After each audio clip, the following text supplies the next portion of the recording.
5 minutga o'tkazib yubormaymiz o'rtoqlar, qadrli yurtdoshlar, hammaga assalomu alaykum. Hop, bugun 4-aprel o'rtoqlar. Shu bugungacha video qo'ymayapmiz.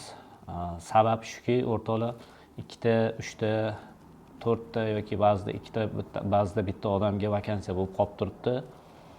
Lekin shu ham muvaffaqiyatli bo'lmayapti.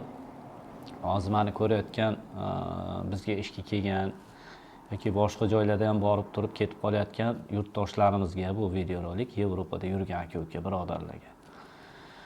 Oxirgi kunlarda o'rtoqlar juda ko'p proyektlarimizda o'zbeklar yetib bormasdan yoki yetib borsa ham bir kecha tunab hostelda, ishxonaning hostelida ertasi kuni chiqib ketib qolayotganlar ko'payib ketdi. O'shaning uchun hozir mana yangi proyekt kirib keldi 50 ta odamga. Juda yaxshi proyekt. Buni xursand bo'lib aytmayotganim sababi mana shu yurtdoshlarimizni qilayotgan qilig'idan. Xo'p, pulli qilib qo'ysak, to'g'risi unga ham chidamaysizlar. Pul olar ekan, pulli ekan, nafsini yeb qo'yibdi, boshqa gap so'z, g'iybatdan nariga o'tilmaydi, to'g'risi, negativ. Pulsiz qilib qo'ysak, arzonni sho'rvasi tatimas deganda oyoq osti qilib tashlayapsizlar. O'rtoqlar, bitta narsani to'g'ri tushunishlaringizni xohlardim. Mana Rossiyani bo'lib turgan ahvolni bilasizlar. Nimalar bo'lib turibdi, o'zbeklarni qanaqa holatga keltirib qo'yishdi. Ya'ni hurmat yuzasidan gapirib turibman, bir tiyinga olmayapti.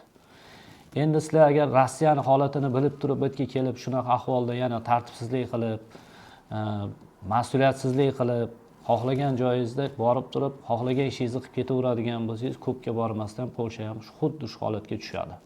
Polshada ham uji boshlangan o'rtoqlar. Mana kommentariyada yozib qoldirishlaringizni kutaman.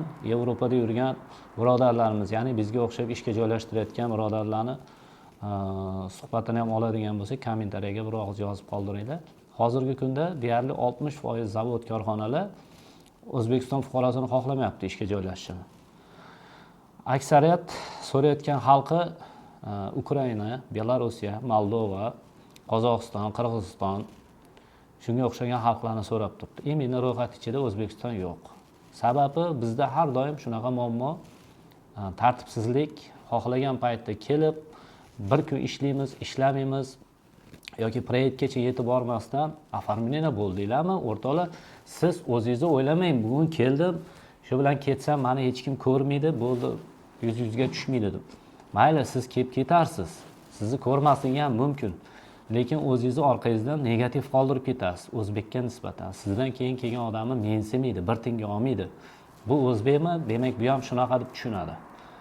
Shu narsani to'g'ri tushunib, to'g'ri qabul qilib o'rtoqlar, bu narsani kamitaylik, yig'ishtiraylik. Oxirgi mana 10 kunlik ichida nechta proyektga odam jo'natgan bo'lsak, 2 talab, 3 talab bugun oformleniya bo'lib turibdi.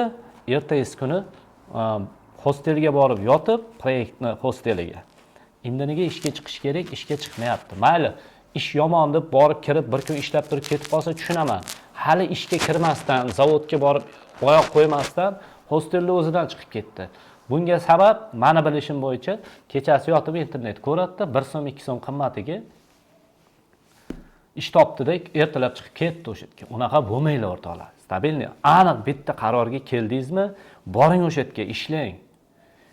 Kamchiligi bo'lsa, keyin almashtiring ishingizni. Tartib bilan ish qilmasanglar, o'rtoqlar, bu ketishda o'zbeklarning obro'yini tushirib boraverasizlar. Vaholanki oxir-oqibat oxirida keyin o'zbeklarni ishga olmay qo'yadi. Absolutni bu narsa bor narsa, bo'ladigan narsa. Borib shunga olib kelib qo'yapsizlar. Tartib bilan ish qilaylik o'rtoqlar. Xohlovchilar bo'lsa, kesin, realni ishlayman degan odamlar kelsin. To'g'risi, u yoqdan bu yoqqa sakraydigan odam bo'lsa, ochig'ini aytsak, bezor bo'ldik. Ne to'lka boshqa millat, mayli, biz bir-birimizni tushunishimiz mumkin o'zbeklar, lekin bizni boshqa millat tushunmaydi, noto'g'ri tushunadi. Har doim kelib o'zbekning orqasidan gap, g'iybat bo'lib turadi, bilasizlar. O'shaning uchun shu narsalarni yig'ishtiraylik. Men iltimos qilib qolardim. Videoni imkon darajasida tarqataylik, o'rtoqlar, like bosib, podelitsiya qilib, tanish-bilishlarga jo'natib qo'ying. Mana shu narsani to'xtatmasak, bu ketishda bo'ladigan bo'lsa, o'zbeklar uchun Yevropaning eshiklari yopilishi mumkin. Mayli-da, yopilmasa ham, lekin ishsizliklar ko'payib ketaveradi, tobora ko'payaveradi. Faqatgina yozgi kuni majburiyat holatida olmasa ishga, boshqa paytlari mana aprel oyi boshlandi, hali ham o'zbeklarga vakansiyalar kam. Videoga like bosib, obuna bo'lib qo'yinglar. Bundan keyingi videoda yangi proyekt kirib keldi bizga. 50 ta odamga naborimiz bor. Xohlasanglar rus tilini biladigan, ishlayman degan odam bo'lsa, yaxshi ish. Rus tilini обязательно biladigan odamni aloqaga chiqaverasizlar. Keyingi videoni kutinglar, xudo xolasa orqasida yaxshi video qo'yaman.